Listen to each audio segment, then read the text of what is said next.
Yay! Hello, friends. My name is Quang, I'm Bopa. and this is our first episode. Kind of. Ooh, This is our we like pilot that. episode. Thank you, sister. We have filmed one before, but that was at the old apartment, and that's kind of a practice run. I thought it was a good episode. All right. It was a very unique episode. I didn't know where it was going to go, and today we will also don't know where this episode is going to go. Well, can I first start off by saying something? As long as it's nice, because I'm quite sensitive, and let's hear it. Well, I just wanted to thank you for holding me accountable and actually helping us to take the first steps towards doing this podcast. You did it last time and you did it again. And when we were last hanging out and you asked me, "Oh, can I tell you something?" I was like, "Yeah." And you read me. You know what you said? No, I don't. You told me, "I noticed that you only do things when you feel like doing them." Yeah, I know. Because sometimes, you don't feel like it doing things. I know you don't let your discipline take over. You're like, oh, how do I don't know. I see my brothers a lot. They're they like certain things. They love animals. Everyone loves dogs. Everyone loves cats. But whether someone's willing to take care of them, put time into it, or even have kids, invest time into their own kids is a whole different story. I'm sorry to interrupt. No, that's all I wanted. I just wanted to say thank you. Oh, no worries. Quang is one of the most motivational people in my circle. Oh. And he's always the one that's encouraging me to push myself a little harder if we're working out, or that when it comes to goals, like creative things, he's always the one that's, "Oh, you can do it. You can do it." Even if I wanted to do an OnlyFans, which I don't, but that's coming soon. Yeah, coming soon. Because I also want you, well, not 100%, if 1 through 10 and 10 is David Goggins, I know something like David Goggins will, you'd be like, "Oh, this is too much for me," or "This might shock my own system." But I think someone like yourself, start baby steps, and as long as you get, what's it called? As long as you get comfortable, incorporate discipline into your life, I think slowly it'll get better. It's almost like going to the gym, when someone tells you, if you never go to the gym and someone tells you, "Let's go," going to it is it's like an event. It's it's like going out to eat. It's like doing something, but if you incorporate it into your everyday life, like brushing your teeth, it's just another part of your day. It's nothing special. It's just what if I came over here and you're like, "Hey, I didn't brush my teeth today," and you're like, and then the next time I come over, you're like, "Hey, but I did brush my teeth today." I'm like, what do you want, a cookie? Yeah, actually. Celebrate your little wins. But yeah, we should celebrate little wins. No, we should. We should absolutely celebrate little wins. But also, we should push ourselves to do, I don't know, just the bare minimum, day-to-day life. No, I agree with that, because I was just thinking right now, I feel that I got really soft since 2020. I feel that prior to 2020, I had more energy and I was able to do more things. But now I feel, just because I put all of my energy into work, anything else that comes in, I'm kind of, this is an inconvenience, or it's harder for me to build that habit, or it's harder for me to integrate it into my life. But now I'm getting to a point with work where it's almost difficult for me to continue with the output that I was previously inputting. Were you working more or less, or? I find myself working less, which is good, but working less to rest. But sometimes that rest, I just feel like it's because I have to. But so right now I don't feel super, super balanced. But I'm happy to have a job after being unemployed twice this year. At least I think you're filling it up with something positive, and work is, I would consider a positive thing because it obviously brings money in. Mm-hmm. But if you're addicted to something else, like you're addicted to donuts, that could be bad. But or drugs or something else, something crazy. But as long as you're addicted, if you're obsessive with something, at least make it obsessive with something positive. And for you, good things work. Some people is the gym. Some people is building relationships. Some others is, as long as you're obsessed with something positive and not something negative, I think you'll be all right. But I would like to shift that focus to physical health now, you know? I don't want to just be working away and then I want to be stronger, I want to be more fit, but you've seen this. It's just really hard for me to freaking want to or to get myself to the gym, to like get myself to kung fu. It's just I'm so inconsistent about Um, it. like how what goes in my brain is, I think everybody wants it. Everybody wants a six pack. Everybody wants to be rich. But what's gonna separate you from that other person? Like if I go run like 3 miles and you run like 4 miles, like obviously you want it that much more. You're gonna get that much more ahead. Someone working 8 hours at work versus someone working 10 to 12 hours at work. Those little increments, small picture, like oh, it's only 1 hour, 2 hours, but looking through the course of a week, a month, a week, that's another like 10 hours of work. A month, that's another 40 hours of work. A year, that's another. You do the math. I'll do the math later, and I'll add it on screen for you. But all those little increments add up, and you got to figure out what the hard part is. To me, the hard part in gymming is just most things in life for me is like the first step. But once I'm in motion, and once I have direction, and once I have a structure, I think I'll be okay. But usually creating that structure and starting off is pretty hard. Yeah, I'm really struggling with that. But today I did sit down and just plan out my next couple of weeks and try to be intentional because I feel that I've gotten into the habit or the routine over the last few years of kind of letting things happen to me and being more reactionary than proactive about it. I'm similar to the same thing. I can't plan anything. Like if someone invites me to something, like I'll be a good hand for them. Like I wouldn't be like a good leader or a brain. Um, like what do you think drained you? Like obviously COVID drained everyone, but the thing is just because we're getting older. I think I was in a toxic relationship back then, and then work was really right in the heart of the pandemic. I think work was already starting to take its toll, and then a little bit after the pandemic happened, it because at least with the company that I worked with, it was still go go go because we were an online company, and it was still doing well during the pandemic. And it was also around the time that I started going freelance too. And I just so happened that my clients weren't too impacted by COVID. So I felt like going to work, yeah, from COVID, start working at home, started having my clients, and then work was still busy with my 9 to 5 on top of being in a toxic relationship. I just think that compounded and I started to really burn out. And it probably wasn't in until the last couple of years I started to recover from that burnout. And then this year specifically, while I did get to rest a lot, being unemployed twice and then not having all my clients at one point and really no source of income kind of, yeah, it just really stressed me out this year. And now that I'm finally bouncing back, it's okay. I feel kind of rested, but I also feel I'm still in the sense of, okay, what is the next thing that's going to happen to me? When I push you, I hope you don't get No. like you get too crumbled because the reason I push you is like I do see potential in like you, everyone around you, like even your sisters. Like I said sisters like if you had many, but you only got one.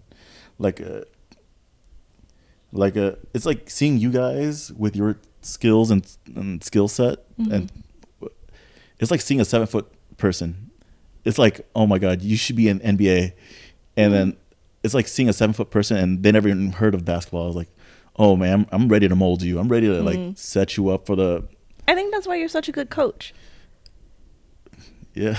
Aw, take your flowers. Maybe because I see that in you. I see that in you, see in your sisters, even some of the boys upstairs as well too. I see that in them, and we only get busier and busier. Like, like I asked some of my friends, like, hey, let's do this, let's do that, and they're always, oh, I'm busy, and I'm starting to think like we only get busier as life goes on. We don't have less energy. We're getting older. Our bodies are failing us, and if you're busy and you decide and you can't go out for dinner or something, how are you gonna squeeze like a kid into your life if you don't have enough time or energy? And maybe they're just managing things around. Like, how do, I don't know, millionaires or people with six packs do it? We have the same 24 hours. We have the same time. How do they make that life work? What are they sacrificing? Is it sleep? Like, going from 8 hours to 4 hours of sleep, and they have an extra 4 hours to do whatever the hell they want? I've heard some interesting discourse about what you're saying, where there's that sentiment that, we all have the same 24 hours, and then comparing it to millionaires, like how did they get there, or how are they doing it? And I don't want to take away from like a millionaire's hard work, because it does take effort to get where they're at. But I think, at least specifically, like the example that's coming to mind was Mark Zuckerberg, and then I forgot some other billionaire, but people were saying that they only have the routines that they have currently was because like they didn't have it before, they had to build it, but then along the way they were getting support. And I think when it comes down to it, it's really like you do need support. I think technically, logistically, we all have the same 24 hours, but I don't think it's like 100% fair to. What do you mean less support? Do you mean like, because I do hear a lot of pro athletes talk about someone feeding them or housing them while they're going through a tough time. Is that what you mean by support, or like? No, let's just say for people at the top of their game now, I don't think it's like that one quote, don't compare your like the middle of your journey to someone's end point. Yeah. So I feel when we're looking at millionaires and athletes currently at the top of their game, we should be looking at them as more of that's where I can be. But for me, the struggle personally, it's okay, current me now, and then the me that I want to be. And it's that bridge that I'm really struggling to build.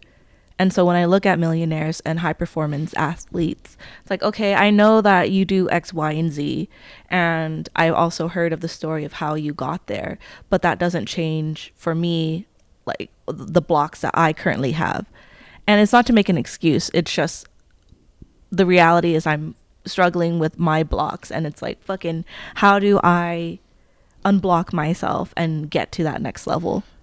I think I don't want to say it's small picture, but I think maybe you see small picture, you see what's immediately in front of you. Mm-hmm. It's like looking in the mirror every day and you're like, man, I don't see nothing from yesterday. But I'm sure looking at yourself 6 months from now or a year from now, like you look way different. Like when I look at have you looked at your old college photos lately? Yeah, actually I did not too long ago, and I really had a lovely moment about it. Yeah. How did you view yourself at that time, and how do you compare yourself to that person now? Dude, when I was looking at pictures from college, I really wanted to go hug myself because I was also in a toxic relationship. And that person was he would always tell me, you're not that cute. Yeah, what? It was. And okay. And why would he date you if he doesn't think you're cute? Honestly, in hindsight, I think that, or I know now, I know that he dated me, and I knew this at the time too, was he never had a girlfriend. And so you were the first? Yeah, I was the first, and he was just a really harsh person. And he thought he was just being truthful and blunt. He thought that were virtues, but really he was just an asshole. I hate the fact that some people think, oh, I'm just being real. The quote, I'm being real, means I get to be as mean as possible. Hannah from Love is Blind. Which season is that one? The most recent one. This is year November 2024, so I have not seen the latest one. If you know, you know. Which one's Hannah? Oh, The whatever. blonde girl. Oh, was she a little on the date that got with the quote pro football player? Okay, okay. Yeah, the little guy. Man, I totally forgot what I was saying before this. But I know you're talking about Oh, now. but what I was saying, yeah, that person that I was with Oh, during yeah. my college years, he would always tell me, "You're not that cute," and I think along the way I started to think, "Oh, maybe I'm not that attractive," but and when I was looking through that photos as me now, I was like, this guy's crazy. He's Yeah. lucky. And then also, I was like, she's so cute and she's so gorgeous. She's so beautiful. Did he think oh man, I deserve like a supermodel or Yeah, something? that's exactly what he thought. He What the thought heck? he felt entitled to a supermodel. He felt entitled to this girl that he liked. And I think he got with me because he was trying to really get over his feelings. And also, it was, this person is gonna agree to be my first girlfriend, and that should have been a red flag to me Yeah, too. being someone's first anything is like, hey, I'm gonna be every single first mistake Oh of yeah, your life, like first heartache, first time everything, first time figure things out. It's almost like being a first time. Yeah, you're right. First time anything, like first time parent. The first kid always get like the shit end of the deal, but the second, third, fourth kid always. All right, I got some experience now. I can treat you better now. Yeah, I'm sorry you had to go through that. it's okay. I mean, it's not okay, but I've healed from it. I've grown from it, and I'm in a much better place now. But what do you feel like when you look at your old photos? Do you think like, damn, I used to think like I could be better and better and better, but what? like Really? I think like when I was in high school, I dated a girl and I was like, oh man, I have a six pack. I have a girlfriend. Life is good. And then when I went to college, I was like, oh man, my six pack disappeared. But I was still like pretty fit.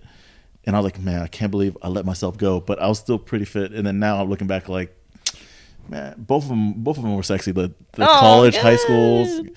I'm sure 10 years from now, I'm gonna look back at today. I'm like, look at yourself. I agree. I saw someone on TikTok say on a video that you should dress the way you want and not wait until you have your perfect body. And that's how I kind of, when I heard that, I was like, you're right.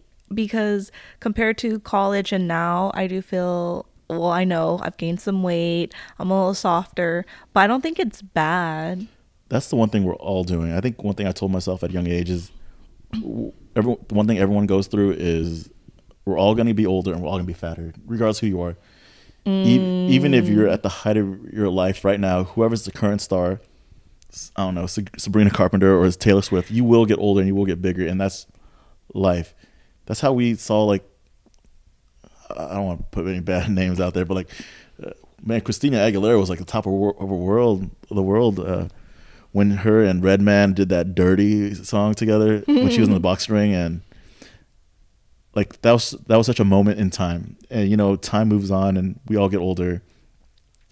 Just I don't know if you're like, are you religious at all or not really? I would say I'm more spiritual than religious. Okay. I don't know who said this. Maybe Mike Tyson, but let's go back to it. But I was saying, like, even myself too. Like every time I go through a bad thing or a bad experience, like I think it says like God doesn't give you anything that you can't handle. So sometimes like bad things happen to you. I think maybe because you're strong enough to handle it. If the bad thing didn't happen to you, it would happen to someone else that could be weaker, someone more fragile. If it happened to someone stronger, then so be it. It's cool. But if it happened to someone weaker, you would feel bad for that person as well too. And I don't know. Like, I think it's kind of like, you're right. It's like building muscle. You know, in order to muscle get stronger, when you lift, all your little muscle fiber tears and it gets back together. I think that's the same thing as you as a human being. Like every time you get hurt, every time like you get sad, you're stronger the next time. And that's why like being someone's first is so huge, because remember that song back in the day, like the first cut is the deepest. Yeah. The first cut Yeah. is the deepest. So every time I see like my little cousins, the first girlfriend, they're like just pouring their heart out to whoever they're with at age 18. They're all 18. And yes, now that I'm in my 30s, I don't think that I'll be hurt like that again, but I also don't think I'll be as open as I was as a young teenager. Really? Do you think you can be open equally as open? I think. I think so. I think once. I think it's everyone. Like once you get hurt, you got to protect yourself every point from that on. Well, let me ask you, what are you defining by open? Like share everything about yourself. Like You don't not think share you too could much do that now? No. You don't think you could do that now with someone over time? I thought I could, but I think, That'll hurt you. I'm just saying, like, I think at this point in my life, I can just not tell anyone about my life and take many things to the grave, unless the story is interesting and I want others to hear. But if it's like boring or if it hurts me too much, then I'll just keep it to myself. Dude, come to think of it, I feel that I'm trying to recall when or if there was ever a time where you expressed that you were going through something difficult.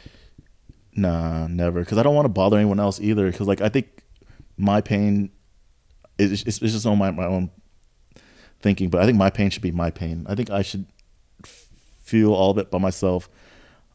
I don't want to burden anyone else. Because sometimes when I see my friends sad, it makes me sad. And I'm like, oh man, I hope I don't do that for someone else. So I don't want to ever be visibly sad. And I think I told some of my other friends, I cry like once every 5 years. And the last time I cried, I think it was 5 years ago. So it's coming soon. Mm-hmm. I hope it's on this podcast. I'm just kidding. Nah. There's a quote that I recently came across that might give you a different perspective on this. And it went something along the lines of happiness shared is double the joy, while pain split or sadness like shared is half the burden. It's like half the pain. And I thought that was so beautiful because it kind of goes back to support, right? Like, if you're trying to reach a certain level of success, or if you're trying to have a certain level of fulfillment, I think that's going to come with support. I understand that for building an empire or building anything. But not emotional fulfillment. You're like, let me just keep this to myself. Unless I'm confused about it, then I'll ask my friends questions about it. If I think the other person can handle the question, handle me pouring myself out, because I notice. But how would you know until you? Because I know some friends, when they, let's say they what's it called? They open up to another friend about something. I think that friend, maybe that friend will, the first friend that pours himself out, feels like, oh man, this person's a great listener. I can tell him anything, but I don't know the other end if the other person's being burdened. Like, how about, sometimes I think, why don't I just tell a therapist as opposed to telling my friend? Maybe is my friend also emotionally like ready to handle this? Emotionally ready to, I don't know, handle this bullshit I'm about to tell him? Because what if I tell you something and then it triggers you, then all of a sudden it's my fault for triggering you? Well, I think it would come to open communication first. I think if both I think if both people are I'm answering this from a perspective of someone that's gone through therapy as well as taken, Talking about you or someone else? Me. And I'm trying to, I feel like if I were in your position, or I'll go back. So what I would do in this case is I don't know when I started doing this, but I think it was maybe 2 or so years ago, where I would ask Christy or Lena or my best friend, like, hey, do you have space for me? I was like, I want to tell you something, but it's pretty heavy. Like, can you hold? And sometimes I'll get the response, and it's very, very, very rare that these girls I mentioned would say no. But I've gotten a response like, okay, I need to prepare. Like, what is it? Or can we wait until I have a little bit more energy? Okay. And I'm curious because you're a guy, so I wonder if guys don't have that. They're not thinking that they can do that before they reveal something or share something super personal. Because, like, to your point, what if, it's not your fault if you trigger someone unknowingly, so wouldn't the solution be, yo, bro, I gotta talk to someone. Are you good to listen? But what if that person's like teetering between, hey, I want to be a good friend and listen, but also I'm pretty sensitive. But there's no way of giving it a prerequisite of what it's going to be about without actually saying what it is. Then I think it's just gonna have to be on both parties. I think it's on the other person if they're like just taking it, knowing that they don't want to listen anymore. That's too much for them. Like, if you're gonna listen to someone and you're feeling like it's too much at one point, you should try and say, yo, this is kind of heavy right now and I want to support you. But I know that's kind of tricky to say because you don't want to make the other person feel bad, but I think the other person's already feeling bad and they would feel worse if they knew. I know this is almost like a guy versus girl question, but like when you talk to them, do you expect a solution or? No. Okay. Oh, and something else that I started recently doing in the last year or so was, like if my friend is telling me something, I ask like, hey, do you want advice or do you just need me to listen? Oh, that's a good way of prefacing it. And then now when I talk to like Christy, she sees this LOL, but Christy loves sharing. She loves sharing her advice. She loves helping. She's a beautiful angel. But sometimes I just need someone to listen and I don't need advice. And so I've told her, like, hey, girl, I just need someone to listen. Like, are you available? Can you hold space? And she's like, yes, girl. I had a friend, it's kind of unrelated. Well, some are related. But I think this was the last time he was honest with our group of friends. What do you mean the last time? He never told you guys anything again? Because I think I forgot how old we were. This is before he had a wife and kids. And now that his kids are like almost 10. This has to be like 10 years ago.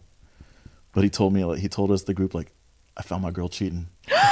So, and we're like, we didn't know what to do. Like, he told the group, maybe that's right, we should have just listened. But, we're like, fuck it, let's go drink, let's go play video games, let's go Dave and Buster's or whatever. How old were you guys?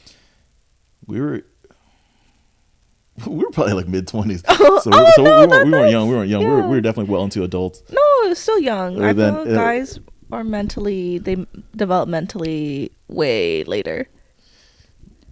I always thought that, maybe like age 12 or 14, I thought maybe like girls were more mature, but till this day I meet women in the past their 30s that are pretty immature. Don't you run into that? Okay, maybe. Yeah, but I think what we told them was, I don't remember what we told them, but our sentiment was like, fuck her. You could do way better. Let's go find a new one. Let's go find a new girlfriend, or just be single for a little bit. Take care of yourself. That's good advice. Or take care of your health, because he was getting kind of thick. He was good looking back in the day, and then he got like pretty big. Keep in mind, I'm the smallest one in my friend group. I'm like in the low 200 zone, but these guys are like got up to like 300, 330, 320. So these guys got pretty big.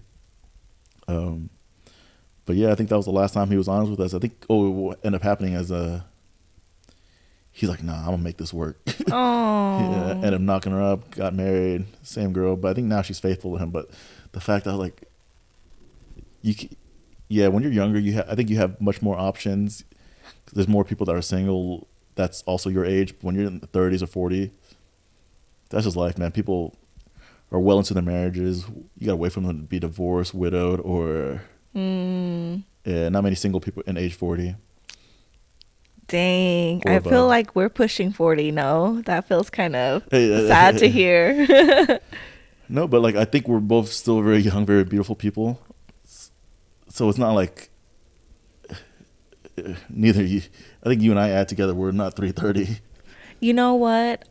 This reminds me of a conversation we had before where I had a moment where I felt, let me get back on the dating apps. I think I just needed attention in that moment. And I was on that dating app from the time of making my profile to looking through people was maybe 45 minutes. No more than an hour. Wait, a day? Like making the profile or looking in that one moment where I said, let me get back on the dating app. It was from making my profile to swiping a little bit, and after that 45 minutes, I deleted the app. And how I felt on the app was just, I was like, I'm 34 and I feel that's old on the dating apps.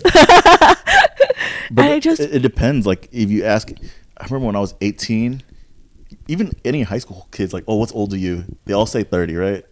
Every high school kid says 30 is old, but 30 is like, I think you have to live way more life. I think. but I understand that, but society wise, I don't feel I just okay, it kind of felt like the same thing when, I was job hunting this year. It that was one of the big feelings that came through this year was, am I have I am I past my prime? Can I keep up? Am I too old now? Oh Am my I goodness. bad meat? Am I There's only two things you're too old for, maybe: pro athlete and supermodel.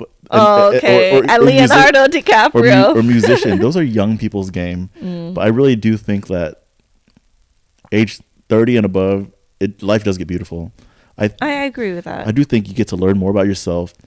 You have boundaries for yourself, rules for yourself. Know how you are. Know how you won't allow to let other people treat you. Or even have self-respect for yourself. I think having self-respect for yourself is pretty hard. Especially if you have like insecurities. Let's talk about that more. What part? The self-respect. That's something that resonates with me too, because I feel in the last couple of years, I really developed more self-respect.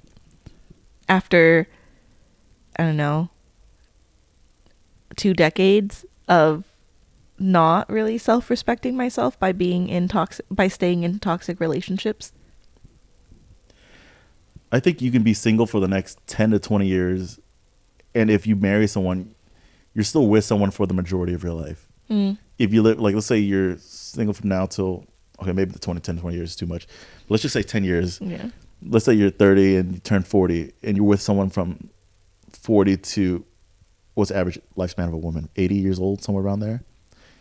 That's another 40 years of being with somebody. That's a long time. That is a long time.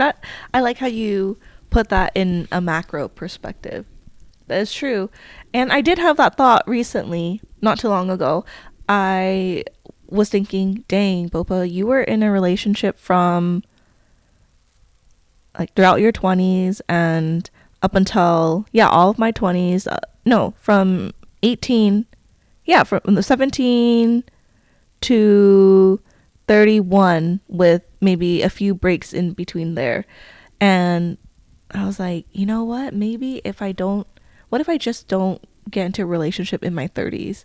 And at first that made me feel, damn, I'm going to be lonely. But then shortly after that, I was like, well, what if this decade is to make up for the previous one where I just really need to be with myself? How old were you when you were in college? Like, was your boyfriend in college? Was he also in college as well? Mm-hmm.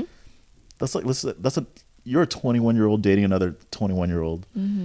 And but if you're in your 30s, you'll probably be dating a 30-year-old or older. I have a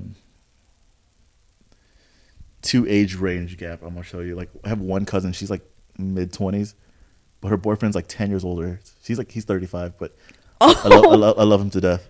He's actually really cool as fuck. I love him. I do hope they do get married. He's a good guy. But I have another cousin. She is 35, but her boyfriend is 50. He's 50, but he has like he's like a very young soul, very energetic. I hope you don't feel unenergetic forever. I think your energy will come back. I think so too. I think 2025 is the year of rejuvenation. I do feel it. Yeah, but like being like between 30 and 34 is such a small span of your life. It's like telling a young person, hey, go to college. It's only 4 years. Like, going through college 4 years is forever. Looking back 4 years is so short. It's like looking back the past 2 years versus the next 2 years. You don't know where your next 2 years is going to be, but the past 2 years ago, you did something stupid, and oh man, time flies. And just going back to not only the relationship part, but the work aspect. I notice a lot of women, they expect their man to be like a millionaire by 30. But the fact that Forbes has like a section for, what is it, 30 under 30? I think less than a fraction of percent of people are millionaires by 30. I think there's so much you have. I think age 30 is when a lot of people do start to focus a little more, focus more on career, less fucking around. If they're dating around a lot, they'll probably more dating intentionally, dating to get married. And that's where like the dating intention phrase, I think, matters a lot more. I think when you're in your like 20, you're like, all right, 90% of the time, probably hook up, maybe get married. But now if you're 30 and up, you're more likely to get married than less likely to hook up. I just thinking about getting out into the dating world, especially in this era, feels scary, because it doesn't seem, from what I'm seeing, that the sentiment is okay, that people want partnership, like true partnership. It seems people are still just fucking around. That could be who you're looking at, Oh. as opposed to, because I'm sure there's. You're right. Because you know what you're around sometimes is like what you see, and what you see is not like whole picture. Because True. Yeah, I mean, maybe it's just seeing stuff on TikTok and YouTube, all that brain rot content. And those are the type of people that put their business out there too. Imagine like a family of 5. Not many family of 5 are putting their own business out there. They're busy taking care of their kids. Yeah. Going to their 9-to-5 construction job or something, and coming home like, I ain't making no TikTok if I'm just got done building a building. Can I ask you something? Yeah. Is there a type of person, or what qualities, like what kind of girl are you looking for? I notice if you ask a young person, they'll say something like race, looks this way, booty or something. But I think now that I'm over 30, I just want like someone kind. Oh. And not many kind people out there. And sometimes you look at a couple out there and they look beautiful together. They might be together just because they both think each other are very beautiful, and that if that's the basis of their relationship, it may not last very long. So someone kind. It seems like you're looking for depth, understanding, kindness, non-argumentative, like willing to listen. Because sometimes, like in this day and age, everyone's really reactive. You hear something, you're like. One thing I don't like seeing on dating apps is like, don't swipe on me if you voted for who you know who.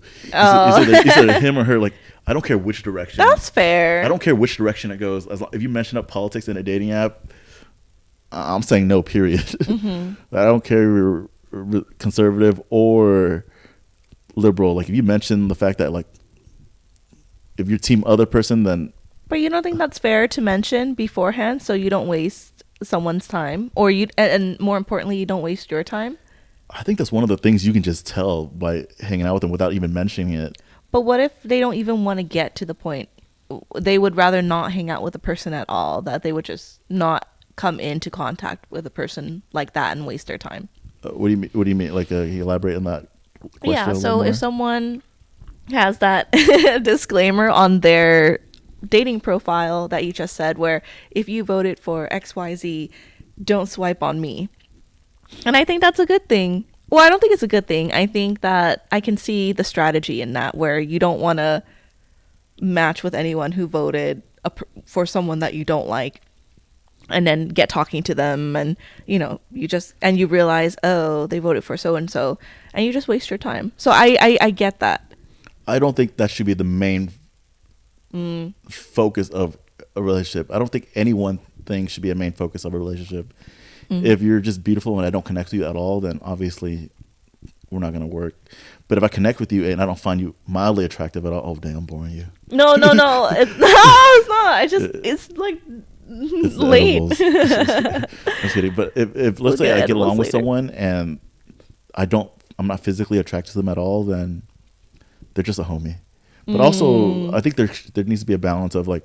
Have you ever been physically attracted to a homie?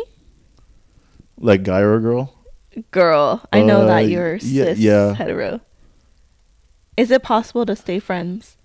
Stay friends how? Be good friends. Like if you're attracted to a friend of the opposite gender, and do you? Oh yeah, that's a question I'm very interested in. Like, can you stay friends with someone that you're attracted to? Maybe, maybe not. But I do think that, like, let's say if I'm attracted to them and then I know it's not going to work out or it's never going to be a thing, then I can turn that part of my brain off. Where like I cognitively know you're beautiful, but I don't have like it doesn't. I don't tingle on the inside. I like that you know tingle on it. about? Yeah, Like, I do. it gives you butterfly. Like I think historically, the people I've been attracted to have all been women. I hope I get no hate for this, but I'm not attracted to all women. I'm sure like you're attracted to some guys, but you're not attracted to all guys. That's reasonable. Like historically, it's been met like person of a certain. I don't know what is what anymore. I don't know what sex versus gender is anymore. Let's say historically women. Like I'm attracted to everyone. Everyone I've been attracted to has been historically women. Okay. That's interesting because I do think. Oh, actually, then let me ask you this: is there a difference between knowing that your friend's attractive, or being attracted to them? There is a huge difference. Okay. Like as a straight person, like I know Michael B. Jordan is hot. Like I know he's hot, but I don't feel that tingle towards him. Same thing with Liam's Hemsworth. Is it Liam? No, Chris Hemsworth. Oh, the other one. Chris Hemsworth, the Thor. Like I think Thor can end racism amongst women. Oh. Because I feel like a lot of women think she's attractive. Like white women think he's hot. Black women think Asian women. I think all women thinks Chris Hemsworth is hot. I think he can end racism. You think so? Do you find him hot? Is he your celebrity crush? You know, I think he's a beautiful person. Oh, but you don't feel it. I don't feel that tingle. I don't feel that Alright. tingle. I don't really know what my type is. I feel that I've had a range, but I think I kind of lean more towards shy people, maybe nerdy. They kind of look a little bit nerdy on the outside. But what if they're like, what if physically wise would you, is there like a celebrity body type or face type that you find attractive out there?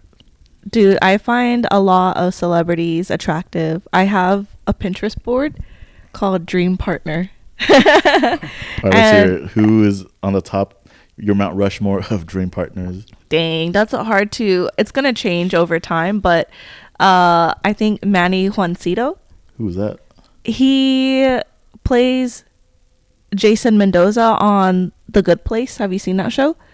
I have not seen that show. He plays. Is it the one with a bunch of moms? Mm-mm. Oh no, man. He plays The Acolyte on Disney. Have you seen that? Nah. Mm. Did you have cable in Disney growing up? Mm-hmm. Oh no, I didn't. Okay, he's more. I wouldn't say he's a newcomer, but I think he's a little bit more recent in Hollywood. So he's on there. Dang, I'm trying to think. That's a good question. Let me think. So he is something you're like, ooh, he makes you tingle. Yeah, he makes me tingle for sure. I'm like, you are a very, very attractive man. There's a few other people in my life where they made me tingle, but they wouldn't be considered like culturally attractive. And sometimes like I feel attracted to them, and then I know they're not Hillary Duff or anything. That's my celebrity crush. Oh, really? Hillary Duff? One of my celebrity crush. Oh, yeah. Who's on your Mount Rushmore? Hillary Duff. Hillary Duff. It'll come and go. Like I can't think of anything right now, but she's probably number 1 or 2. Tinashe? Not Mount Rushmore, but I do think she's attractive. I know Kim Kardashian is popular, but I would not consider her. Like I know she's beautiful, but I don't think she's someone that makes me tingle. Okay. But I do let my friend. Oh, another reason I don't share with my friends too, because sometimes they make fun of me and it does affect me. Oh, Oh, really? Like what about your taste in like let's say there's a people? like yeah, like this there's someone like I'm attracted to, and then they make fun of me for it, and I'm like, man, I can't be attracted to this person no more. Dang, that's messed up. Looking back, it's messed up. But like living through it, you're like, fuck, dude, I can't be made fun of. Like I'm sensitive to this. Mm-hmm. They're gonna make fun of me forever if I. Are you still friends with those friends? Some of them I don't talk to recently, but like if we see each other after a long time, then like I'll say, hey, what's up? Like as if we never. But some of them I don't see anymore. Mm-hmm. I'm so curious how guys talk about girls they don't find attractive, and it's kind of I've heard it here and there, just like what you're saying. Oh, she's not cute, or oh, she's ugly. I can tell you how girls talk about it. And also, I think every group of guys are different. I don't True. think I think my group of guy friends isn't like every other group of guy friends. We're not like the typical where we see on TV like oh yeah, she's hot. That's not us. That's not us. We'd be like, oh damn, she's cute. Yeah, I feel like isn't that most guys? But now as an adult, like if they're not cute, we just don't mention it. We just like keep it to ourselves. I like that. I think that's a more mature and considerate and mindful. But how did you address someone not attractive back in the day or now? I think it's always similar because I've been told that I'll like if a girlfriend tells me, oh, I met this guy or I think they're cute and I don't think so. I think a lot of girls respond this way. We're like, oh, he's cute. You can hear the high pitch, oh wow, he's cute. And you try to reassure the girl, like, yeah. Is he nice? Oh my goodness. I think that's the thing too. Like, but he's nice. Yeah, I feel that's the bare minimum now. And that's why going back to what you said, how would you be more open in dating? And even though I'm going through my single girl era right now, I think when I'm ready to date, I would be very, very open, like with who I am. Of course, I'm still protecting myself. What do you mean open with who you're like? Okay. Yeah, just like what you were saying. Oh, should I share this? Should I withhold this? It's time to be selfish, Bopa. Just find the hottest person you see, and you're like, I can't. You know what? Remember we had this conversation too. I know my rank. Stop it. I know my rank. I know I gotta play within my field. I'm a realistic person. Oh my goodness. You need to cut that bullshit out. I think okay. We had this conversation recently. She thinks I cannot compete with the ABGs here. We're in an OC. I can't compete. But the thing is, I think back in the day, you like let's say pre-internet, right? You would just compete with the girl in your town. There might be a cute girl in town. You compete with a cute girl in town. There were hella cute girls in town. Yeah, but now with the internet, you're competing worldwide. Yeah, true. And you're competing with the internet. There's no more cuties working at Target or Walmart. They're all like on OnlyFans. They found their way out. They know their market value. But stop comparing. Like I would say, stop comparing yourself to them because, like I said, this is maybe their moment in time. They're physically beautiful now. Maybe they even haven't even discovered themselves. Like let's say I do date like a really hot ABG or something. She may not know what she wants in life. She may not know like who she is as a person. And I think knowing who yourself as a person and your self-worth is such way more valuable than the size of your tits. Okay, so you're saying that I can compete because of what you have. These things. Your wisdom is way more valuable than tits. Your life story, your humor is way more valuable than some BBLs. Okay, we'll put it to the test in 2025. That's when we were having this conversation. I was telling you how I feel that I gotta go outside of California. I gotta go outside of the OC to where people who look like me are appreciated, because I just don't think I can compete here, and that's okay. Bopa is a passport bro. Have you heard of that term, passport bro? Yeah. I'm not saying like I gotta go to a country. I mean, even just another state. I think also, yeah, you're right. Maybe because we're in California, everyone's a looker. Yeah, because I told you, and standards are high. Everyone got a doctor. Even if it looks natural, someone's got a doctor. Is there anyone in your life that you know that got work done? No, but I will probably be one of the people Stop. that, and yeah, no, when I'm 40 or 50. All right. Do you want to know a secret? What? It's because people don't tell you because A, you're already in a relationship and it's disrespectful for that dude, or the other person that made that comment is already in a relationship. They can't make it that comment publicly too. But there are people out there that do find you attractive, so you need to cut it out. They just legally can't tell you because A, they got a lady, or B, at that time you had a man at that time. So That still doesn't change anything. It's like, okay, well, those people can't say anything. and no one's gonna. I think with the world being as sensitive as it is, I don't think anyone's gonna be as forward into telling you as much as they would. If someone like you walk back construction site, someone catcalled you, would you be flattered or would you be No, like, I wouldn't. I would be, and there's another thing that I struggle with too. It's like, yeah, I have this thought of, oh, I can't. I'm average goods here, but also I have a fear of being seen too, and I mean, you kind of see this, you know, when we're going out. I don't really. don't really what? Yeah, I'm just to myself. What are you talking about? You don't think so? The way you and your group of friends move garners so much attention. The way everyone dresses, the way everyone moves, like everyone in your friend group has everyone's amazing dancer. You go to a bar, club, all eyes on them. All eyes on them. I agree with that because we have a friend, Dason, who's upstairs, and he brings all eyes on him. Professional level dancer. Professional level dancer. I'm not talking about like I don't even know. Yeah, but that's just how I feel, and I don't feel like I'm ugly or anything, but I'm average here, and that's okay. But thank you for and also you don't need affirming me. You don't need like what's the point of being an ABG? Like I think those guys, attention is a currency. Attention is currency, and you don't need. And some people think that 100,000 people like me versus 500,000 people like me. Those girls might compare themselves to each other, but I think you don't need the world to think you're pretty. I think you only need one or two people to think you're pretty. Or if A, yourself, you better find yourself attractive, and B, the person you love finds you attractive. Yeah, you know what? That matters probably more. And I think that's kind of low key why, like, I do want to build my personal brand and I want to put content out there, but like you said, one of the things that holds me back personally is, I'm not pretty enough for the internet, and I'm also sensitive. Have you ever seen the movie Shallow Hal with Jack Black? You got to relax. You're like that movie. You're like that movie. If someone looked at you and saw you with that Shallow Hal like lens when he's like under the spell, you're like, all right, let me walk down that runway really quick. Yeah.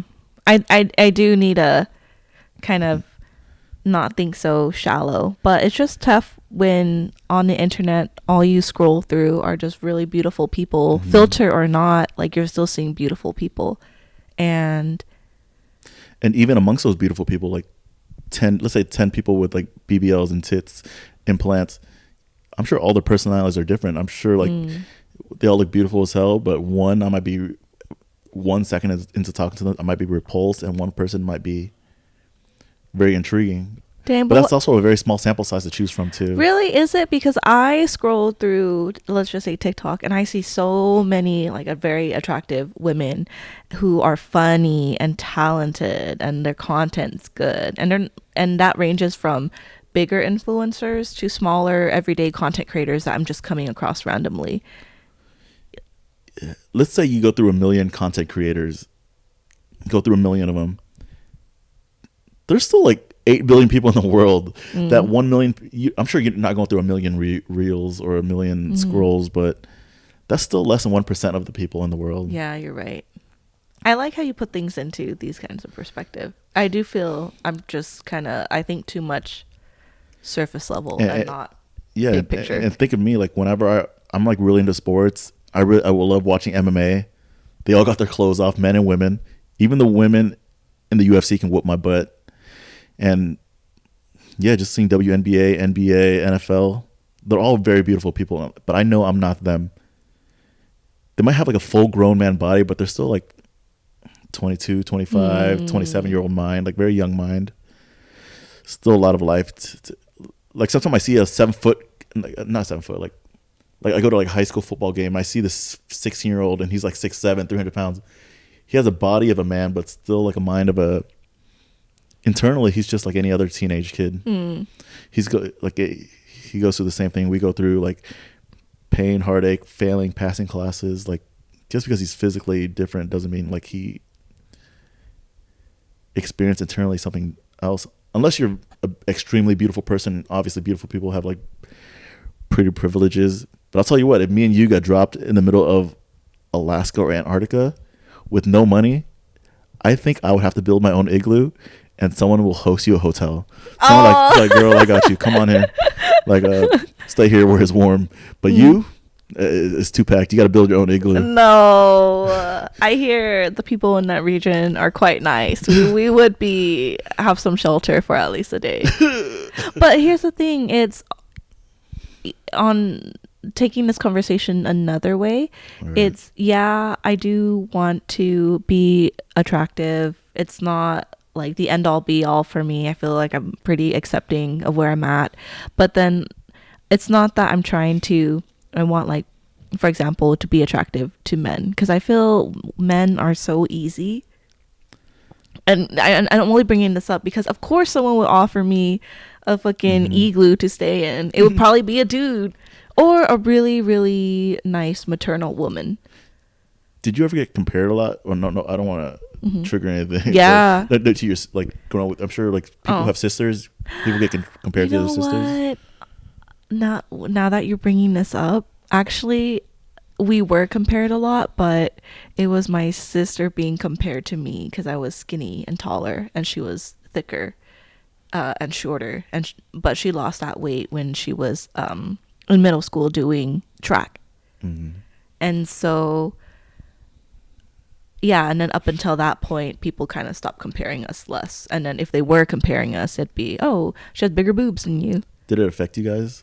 No, not at all. Well, for on my end, no. On my sister's end, we can answer that in the next in another episode. Yeah, I think if you're small, go where they like you. If you're big, go where they like you. If you're big, go to Texas because they like things bigger in Texas. If you're small and Go where they like things small. Like, I don't know, Asia. I can't think of a spot. Yeah.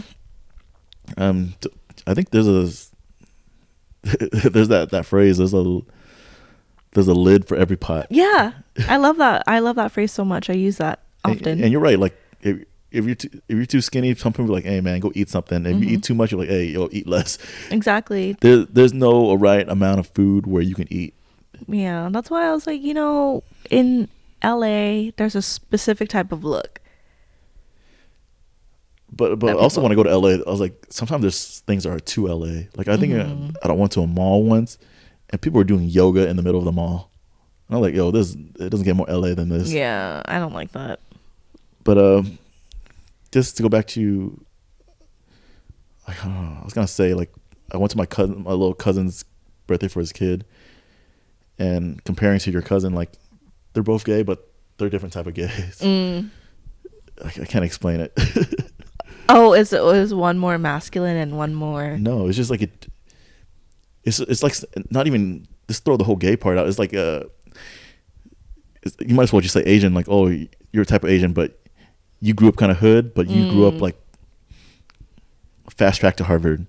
Okay. It's almost like that. It's like the studious Asian and a more yeah, just because you have one category, it does encompass a lot of people. Like being Asian encompasses a lot of people. Being gay, straight encompasses a lot of people in a lot of different personalities. And I'm sure like TV does push us. It does. Like certain things down our throat. Like if you're gay, you must be extra, must be flamboyant, must dress a certain way. But that's not necessarily the truth. There's some bears out there. Some people that dress normal. Some people don't, like, not outwardly visible. So I guess what I'm hearing is what I'm considering as like the standard. And when I'm saying this because I don't think like that's the only type of beauty in LA or OC. I'm just saying it because I think like most people are attracted to that type of beauty. People aren't attracted to it. People are But you're right. they I look think at people they, are conditioned. they look at it like a shiny thing. It's like we look at Pamela Anderson's tits. It's very big and shiny until we get to know her or something. I would love to get to Me too. I love her kids.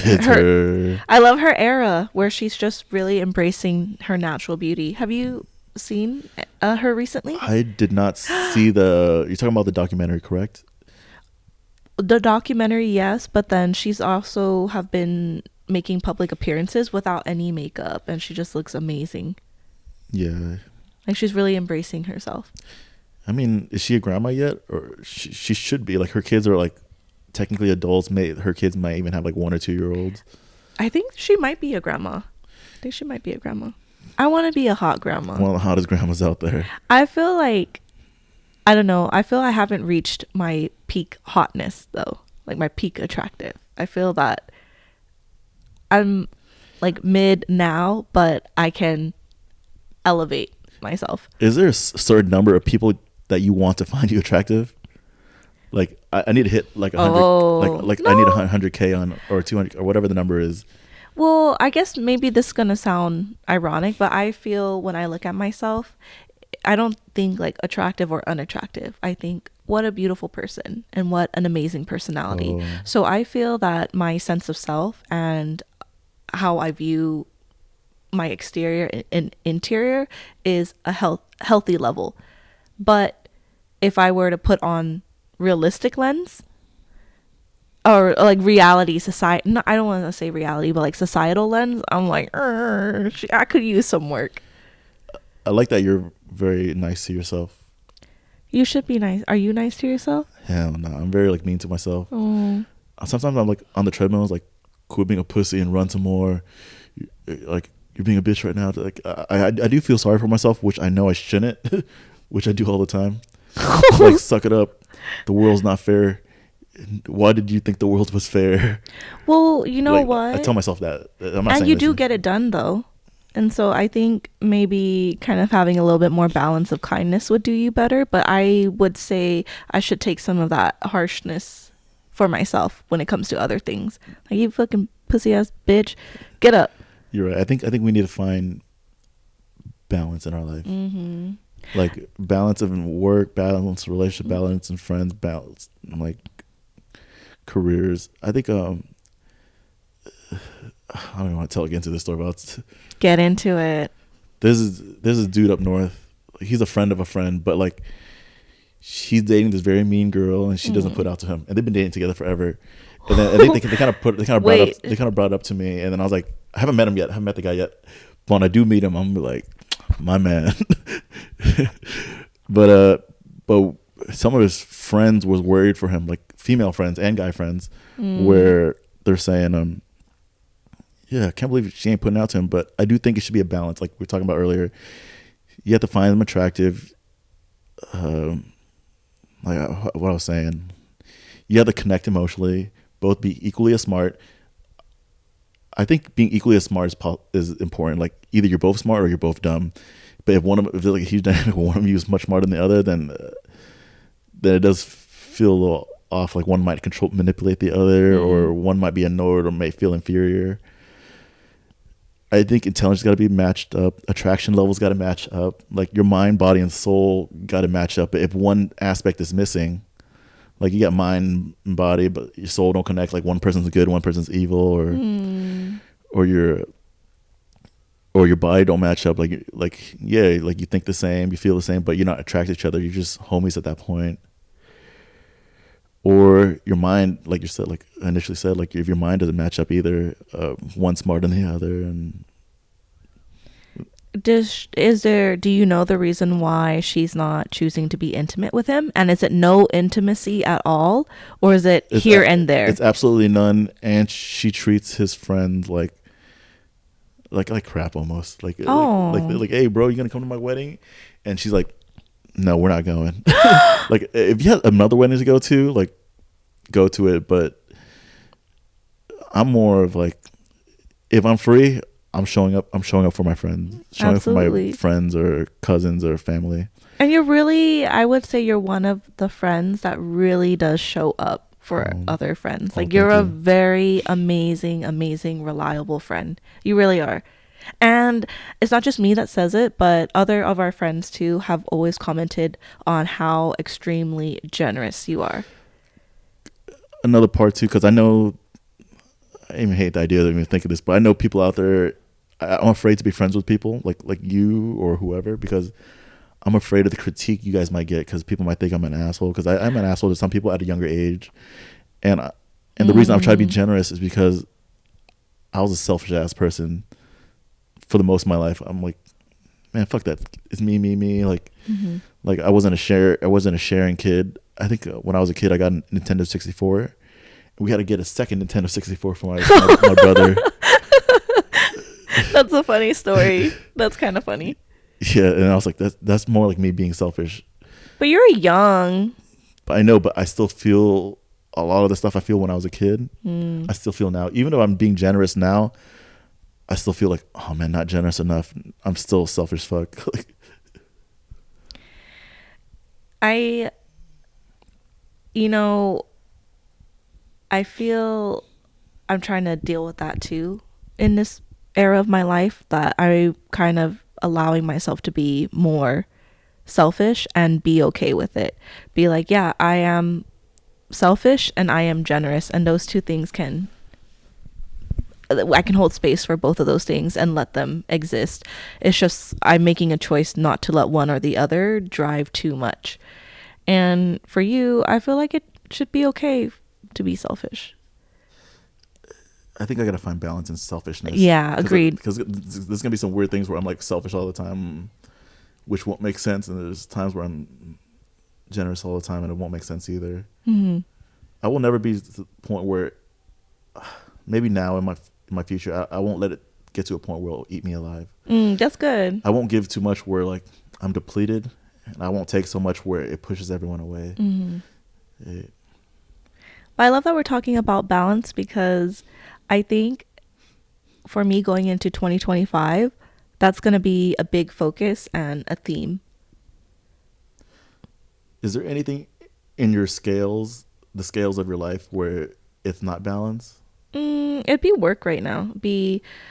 I mean, as you know, I recently got a 9 to 5 job, and I picked up a freelance client, and right now I'm struggling with finding balance between the two. But it's only been about 2 months doing everything, so I'm giving myself grace there. But you know that my 9 to 5 is actually from 6 a.m. to 2 p.m. and I'm telling myself, oh, I can after that I can work on my freelance stuff for my client. But I'm kind of thinking, and I just had this thought today, it's like, I feel so tired at the end of my work shift that I don't want to have to do any more work. But what I did notice was that towards the end of the week, I do have more energy as my workload gets lighter with my day job. So now I'm thinking going into 2025, or at least this month, how I'm going to create balance is, okay, I know that I can work a few hours on a weekend, and it's not going to take away from hanging out with friends, because that's what we're doing right now. Like, we're hanging out and we're doing a podcast, and I don't have like that pressure of it being during the week. Like, it's quiet now that I'm doing my freelance work, and if I can get ahead, I don't know, but that's where I'm just not having balance right now, is with my work. And then I just feel too low energy and too weak mentally to want to go back to Kung Fu, to want to go to the gym. I always think of the movie The Matrix, where like the mind controls the body and the body controls the mind. And sometimes, like, let's say you're sitting there, you work at a table, but you're not physically exhausted, but you're mentally exhausted, but your mental exhaustion affects you want to go do things too. Like, I'm not talking about, like, let's say you work all day and you're just like, I can't gym. I can't. Or I know people feel emotionally exhausted after like a breakup too, like where they break up and then they're just like, I'm just gonna lay in bed and scroll and doom scroll. I'm not talking about you, I'm just like in general. But yeah, that's why I said that I feel I've gotten soft over the years, and that's part of the reason why I took up kung fu, was thinking that, oh, I feel like it's going to help me be more mentally disciplined and resilient. Like I need that extra help. Have you gone this week or last No, week? I haven't. So I put it on my calendar to go next Wednesday. All right. I'll check up on you Thank you. Thursday to see if you actually went. Yeah, please do. But that's where I'm at right now. But I will say that I spent the most time with family and friends this year, and I do want to keep up that in 2025. Yeah, like maintaining relationships are hard. But I mean, I feel like you're really good at maintaining relationships. I only reach out to whoever reached out to me in general. Like That's fair. But like, I have a really big family, and I usually only maintain relationships that are usually those that have a similar age to me or proximity to me. Like either they live down here in Southern California, or they're a similar age but they live in NorCal or Minnesota. If they're similar, closer in age, then I maintain. But if they live up north and they're like a generation younger, like they're technically my cousins, but I'm not close to them at all, and I don't have any relationship with them. I just met two of them this year and last year, and they're both like 18 years old. You don't think that's reasonable? Huh, what do you mean? As in, I mean, just because you're not maintaining relationships with some people, why would that not make you a person that is good at maintaining relationships in general? You know what I'm saying? Like, when I look at you, you do have relationships with, like you said, the cousins that you're closer to in age. But just because you're not closer to the cousins with younger age, that doesn't make you any less of a person that can maintain relationships. Yeah, you're right. I think that's more of my problem. I think if it's not, I think you have such a big heart and you want to like give all. yeah, if I don't have 100% success rate, I know it's kind of in my brain. Like I think I'm a failure, even if it is a 90% success rate. I'm like, oh, I'm still failing. I left that 10%. That 10% isn't taken care of. I know I keep going back to movies, but you ever see the movie with Kevin Costner and Ashton Kutcher where they're both like one's a young swimmer and the other one's like an old not Navy SEAL, like Coast Guard. Kevin Costner is like a legendary Coast Guard guy, and then Ashton Kutcher is this young hotshot that can hold his breath forever and amazing swimmer. And then like they asked the old guy, like, I know you saved a lot of lives. How many lives you saved? Like they're guessing like thousands, hundreds of thousands. He says like 20 or 40. It's like, no, a legend like you don't save 20. It's like, no, that's how many people I couldn't save.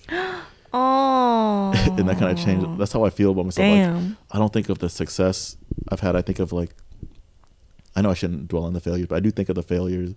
Like even if I keep up with 90% of people and that 10% I kind of let go, I do get sad sometimes. It's kind of like anyone else. I'm sure like people look at the YouTube comments. They're like, I know you got 100 praising, but there's always that one negative comment that ruins your day. I resonate with that. I think I do think that's not the most expansive way to look at things though. And like you said, it's kind of an internal thing that you need to, that all of us kind of need to figure out. But I was just listening to this podcast recently with two female entrepreneurs, and they were talking about the 80-20 rule. Is that? I think the 80-20 rule is 80% outcome, like 80% outcome, 20%. Let me look it up, but I'm going to say this wrong, but what they were saying specifically about 80-20 is that if you succeed at 80%, you should be happy and celebrating that. And these are women that are multi-million business owners, and that's what they were literally saying. And because they also went through that whole mindset shift of it's not 100%, it's not 100%, to now they're like, hey, if you can get 80, that's fucking good, celebrate that. Because I guess it's just not, I don't know, unless you're David Goggins or Jocko Willink, that you can do 100%, or Kobe Bryant. But I think, I don't know, I feel like 100% isn't possible. Is that you? Damn. Yeah. Is there any final thoughts you would like to think? Or? or anything you Yeah, want to touch actually, I do want to touch on something that with this podcast, on? one of the things that I was really grateful to you about, more than just pushing us to do it, was when you said that the first couple episodes, they're going to suck. And that kind of goes with my theme of 2025 as well, besides finding balance or creating balance, would be just allowing myself to be messy in anything that I do. And I had this cool thought the other day, and it was like I was accepting the fact that, oh, you know what? If I put content out there and it sucks and it doesn't perform well, I will accept that. The audience can just be you in like 10 years. The audience could be yourself. Yeah. And you're like, damn, what was I thinking at that time of my life? It could be, but when I was allowing myself to accept the fact that, you know what, you might get haters, you might get people that say you suck, you might get downvotes, whatever, but if that's a possibility, wouldn't it also be a possibility that your people say, hey, I like your content, or people want to follow you, or you're doing a lot better than you expected. So when I kind of allowed myself the possibility that shit might suck and that's okay and that doesn't mean anything about me, it kind of started to shift my mindset of, okay, if it can suck, it can also be good. So it can literally go either way, and whatever way it goes doesn't mean anything about me. Like, even if I succeed, even if I fail, it doesn't mean anything about me. I'm still gonna be Bopa that's worthy and valuable regardless. Wow. And that was a big thing for me. I need that mindset. I feel it took years of, it took, some therapy, and it also took doing a lot of personal development work intentionally and consciously, but it also took this year to really kind of start making me, like, being unemployed twice and then losing all my clients at one point, and just having no money and really struggling with self-worth and stuff. It got to a point where I was thinking, dang, even if I have all these things taken away from me, does it really make me so less valuable? Does it really make me so less worthy? And I came to the conclusion, no, it doesn't. And I'm capable of building myself back up too. Yeah, you're right. I think the reason I told you it sucks because I think I was telling myself that too, because I think I have to be okay with the idea of failure. Because I think a lot of people go into life thinking like their first project is gonna be amazing. Like, how many high school sweethearts do you know that, like, oh yeah, this is the one. This is together forever. This is perfect. Realistically, no offense to high school people in high school sweethearts, you will break up. You will be hurt. You will cry. And like when I do ask for people for relationship advice in the future, or just in general, like, I do like talking to people who have been through heartache. Like, if they've been through, what kind of advice can someone give you that they met when they were 14? They just so happen to be in the same social economic area, same area of the world, didn't have to go far to search. I would say that's more luck. It's more luck that happened, and then they kind of grew together. I think to find love, I think you have to look. You're right. Maybe not as far as passport bros, because proximity is a factor. Like, let's say the perfect person has everything in common with you, most compatible with you is like in India. That's like the other side. That's like the other side of the world. Like, I do think proximity is a huge factor. It is, and you kind of have to determine that for yourself too. Yeah. But I want to add something else that you said in allowing yourself to fail. I think another layer to that's gonna really drive home the point internally is, okay, yeah, allow failure, but also make sure that you're not making that failure mean anything about you. And I think that's one of the hardest things. You're talking about failure and not defining yourself.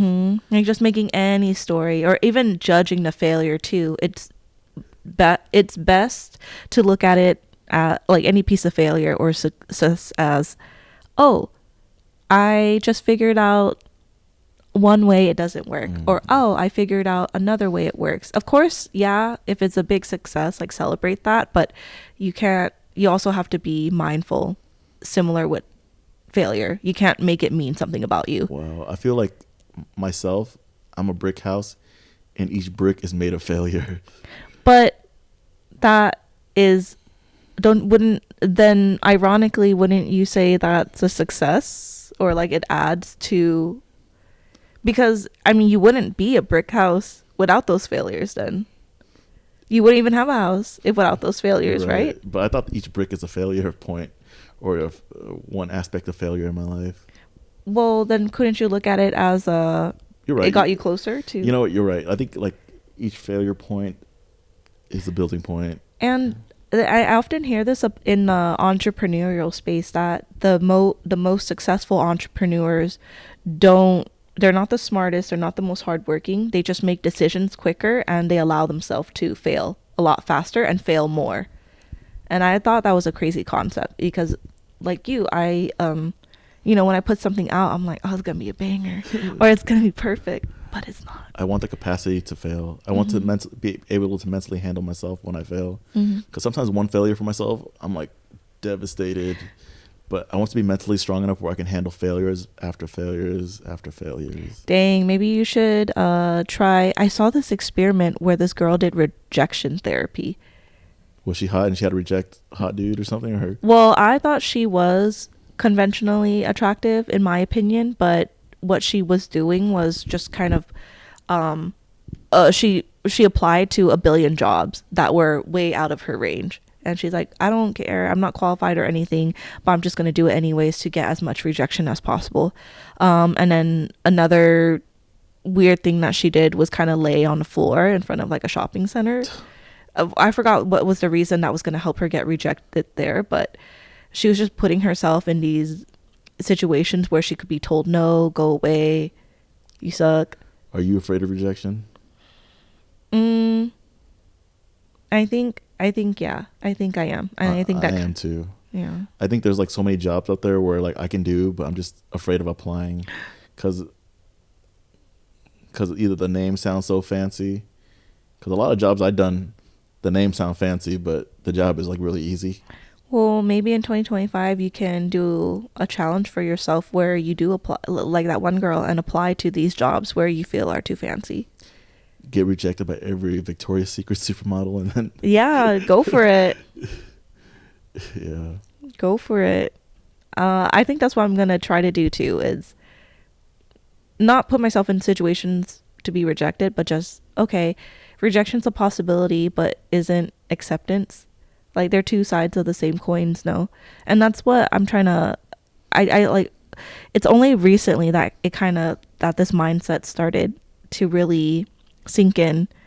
And I heard this girl, she said this at a time I needed to hear it too, but she was like, you can't have, you have to take the good or the bad with the good. It can't be separate. And she's her name's Layla Hermosi. She's an entrepreneur, and I feel like she's so no nonsense. So to hear that from her, it kind of, and being at this age that we are, I feel like I'm becoming more realistic in life. Like, yeah, you're right. I need to be more like that. But you are realistic. I'm a little delusional sometimes. I can't stand rejection or hate, but even the president has hate, regardless of who you vote for. Even the Pope has hate. Mm-hmm. The most popular athlete the best in every athlete in the world in their respective sport has hate. Yeah, even Kobe Bryant, and isn't he like what was a legend? I think he paid the lady a settlement, and he just cheated on his wife. That was it, and that was in Colorado, Denver. But the lady, she got out of I don't want to get into it too much. Dang, maybe let's not get it. We'll cut this part out. Yeah, we'll talk about it. I'll talk about it off air, but. Dang. Yeah, I feel, and even with this, so I guess 2025 balance, letting it be messy, letting it be shitty, letting it suck, letting it be bad, but also I don't know, I feel and also having more compassion and love to yourself. Like, I hope you cultivate more of that for yourself. I think we definitely both have enough strength to endure the shit, which means we definitely have the strength to fly high. Yeah. And also, before I forget, But going back to what you said, how you kind of wanted to be mindful of your friends because you didn't want to bring them down due to whatever reputation you think you have. For me personally, I feel that I choose my friends very carefully, and that's why I have a small circle. And I always joke that 80% of my friend group are my cousins. So anyone outside of that is really small. But I know I'm proud to be your friend, and I'm proud. Aww, yeah, I'm proud to be your sweet. friend. Oh, thanks, Bofa. And That means a lot. and even if, like, I don't know, you didn't feel that way, or other people came out and were like, yeah, it sucks you're hanging out with Q, I would be loyal and stand by you. Thank you for being my friend, and thank you for knowing me, like, as yourself, instead of like, oh, I heard this, I heard that. There's one time in college where I was friends with this girl, and I was just whatever. We were just friends, but another girl, like, never even talked to her. She's like, oh, that guy's a douche. And then the first girl called me, like, she was obviously drunk. She's like, hey, this girl says you're a douche. I don't think you're a douche. Like, talk to her really quick. I was like, that's kind of funny. Like, what do you want me to talk to her about? I can't prove to someone over the phone that I'm not a douche. Yeah, that's kind of funny. I think I look like a douche. I think I have a face that's like, that's very you can argue with. I do have a look that if I walk into a store, you probably think I steal. Dude, Black Friday at like some malls, I all the security's eyes on me. I can tell. I have a face that like police pulls me over and like, nope, he's not getting out of this ticket. Yeah. You know, you look like you can cry yourself out of a ticket. Yeah. And I haven't cried out, but I did pull the Asian card when I first got pulled over because I was a new driver. I didn't have my lights on, that was all. And so he pulled me over, and I was so scared, and I was like, I gotta get out of this. So the first thing, when he's like, do you know what's wrong? I told him, I was like, I'm an Asian driver. Like, I fit the stereotype. I don't know what I did. I thought I did everything right. And he laughed. He's like, oh, that's so funny. He's like, I'll give you a pass then. He's like, your lights were off. And he's like, also, just if you ever get pulled over again in the future, just make sure there's space for me to pull up behind you. Because I pulled on the side of the road, like the sidewalk, but... Oh, got it. Yeah. It was really close to the crosswalk, like a. Yeah. So he had to, like, it was funny. Got it. But yeah, that's the only time that I've. But when I would be in the past, when I was like my lower self, or in relationships that didn't bring out the best in me, I have like used crying to get myself out of conversations. I saw a meme. It was like, I'm losing this fight. Time to start crying. Yeah, exactly. Yeah. But I wouldn't wield that now. But well, who knows? Like, maybe if I ever was put in that position where I wasn't my best self, I might. And it kind of goes back to what we were talking about, where you kind of just have to accept that there are the ugly parts of you, and don't make a judgment about them. Just let them be as they are. I want my weaknesses to be strengths. I don't want no more weaknesses. Well, like that lady said, you got to take the strong with the weak. I think, like, it can't. Yeah, I feel, yeah, and that's kind of cool. As we get older, we kind of have these thoughts that we heard throughout our lives, but because we're older now and have some life experience, they kind of feel, oh, this shit's getting deep. Or like, I understand this in a different way. And it kind of makes life more rich. Like you said, when you're in your late 30s and older, life kind of gets better. Yeah. Mm-hmm. Yeah. Final thoughts. Those are my final thoughts. I felt like this episode picked up towards the end. Yeah, we definitely. Sorry for cool. starting slow, but we're like a slow burn. Yeah, I love that. We let momentum go, and then once momentum goes, it is kind of hard to stop sometimes. Mm-hmm. But we'll try to get momentum rolling faster next time. That way we get to the meat and potatoes sooner. Mm-hmm. Yeah. Thank you. Thank you for listening to us. Thanks for listening to us. I hope you guys keep watching. And if there are any topics that you'd like to know about, let us know. Yeah, just message us and we'll give us our 2 cents. Like either of our IGs is in the description below. Yeah. Just DM us. And then that's so cool to say. I've never, like wanting to put content out there to say, oh, hit me up. Yeah. Probably message her and then she'll get back to me with the questions or a list of questions for her to ask me or a list of questions for me to ask her as well. And I'm so glad we did this. I feel we have good perspectives to add, and I do want to say that we're both Asian, Southeast Asians, and I feel there's those voices missing in that space. I mean, I know there's other Asian podcasts. I just think they're a little bit younger, and I'm gonna just leave it there. They're just a little bit younger, so I can't relate.